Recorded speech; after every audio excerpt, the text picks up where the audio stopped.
KV Balasundaram, வயசு 73, கிளார் கிராமம், காஞ்சிபுரம் மாவட்டம், தாமல் போஸ்ட். ஸ்டார்டிங் வந்து நுரையீரல் தண்ணி எடுத்தாங்க சார். தண்ணி எடுத்ததுனால அதில் கிருமிலாம் இருக்குது, எதுக்கும் அங்கே கேன்சர் ஹாஸ்பிட்டல் போய் பாருங்கன்னு சொல்லி அதில் ஸ்டார்ட் பண்ணி அங்கே போய் பார்த்துக்கிறோம். அங்கே கீமோ போட்டிருந்தாங்க. அப்புறம் ஸ்கேன் பண்ணி பார்த்துட்டு அது பிற்பாடு மாத்திரை கண்டினியூ பண்ணியிருந்தோம். இப்போ அங்கே தான் ட்ரீட்மெண்ட் பார்த்துக்கிறோம். கேள்விப்பட்ட பேருங்க வந்து பார்க்குறோம். இப்போ கொஞ்சம் பரவாயில்ல, பசிலாம் எடுக்குது. ஆனால் சாப்பிடும்போது சரியாக சாப்பிட முடியல. மற்றபடி சொன்ன பிரகாரம் மோஷன்லாம் போகுது.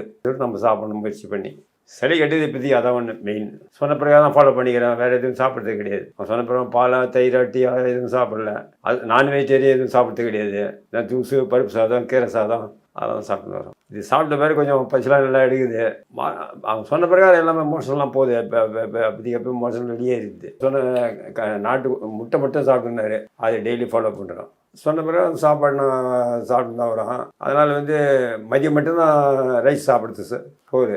நைட்டில் எதனா களி, இட்லி, உப்புமாவு அதுமாதிரி சாப்பிட்டுக்கிறோம், டிஃபன் மாரி. நான் வீடு தான் ரெஸ்ட்டாக இருக்கிறேன். இப்போ மாத்திரை சாப்பிட்றேன். வெந்நீர் தான், சுத்தண்ணி தான், சத்து மாவு குடிக்கிறேன், சுக்குமல்லி ஜூஸு, சாத்துக்குடி ஜூஸு, மாதுளை ஜூஸு அதெல்லாம் சாப்பிட்றோம். பழ ஜூஸ்லாம், கீரை சேர்த்துக்கிறோம்.